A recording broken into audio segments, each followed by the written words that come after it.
Kumpiskado ang matataas na kalibre ng baril at mga bala mula sa 3 sospek sa isinagawang operasyon sa Lanao del Sur.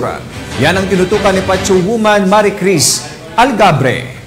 Sabat ang matataas na kalibre ng baril at bala habang arestado naman ang 3 sospek sa isinagawang operasyon sa Barangay Sarang, Malabang, Lanao del Sur noong ika-7 ng Hunyo taong kasalukuyan.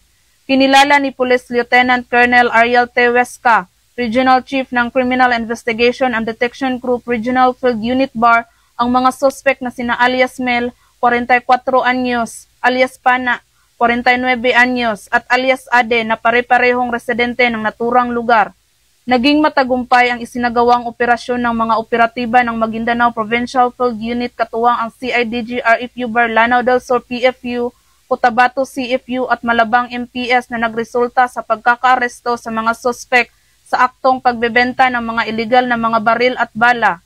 Na-recover din mula sa mga sospek ang 1 unit ng Toyota Revo, 2 unit ng M14 rifle, 1 unit ng M16 rifle, 3 piraso ng M14 magazine assembly, 1 piraso ng M16 magazine assembly, 299 piraso ng 1,000 peso bill bodle money, 1,000 peso bill, 1 LTO or OR vehicle documents at mga susi.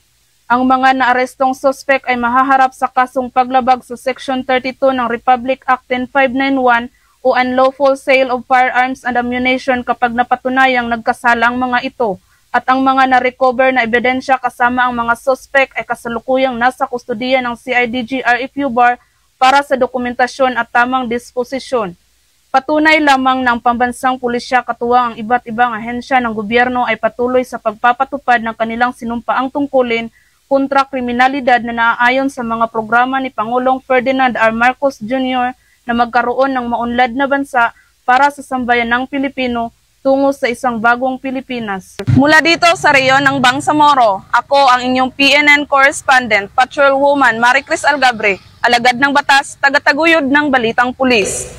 Maraming salamat, Patrolwoman Algabre.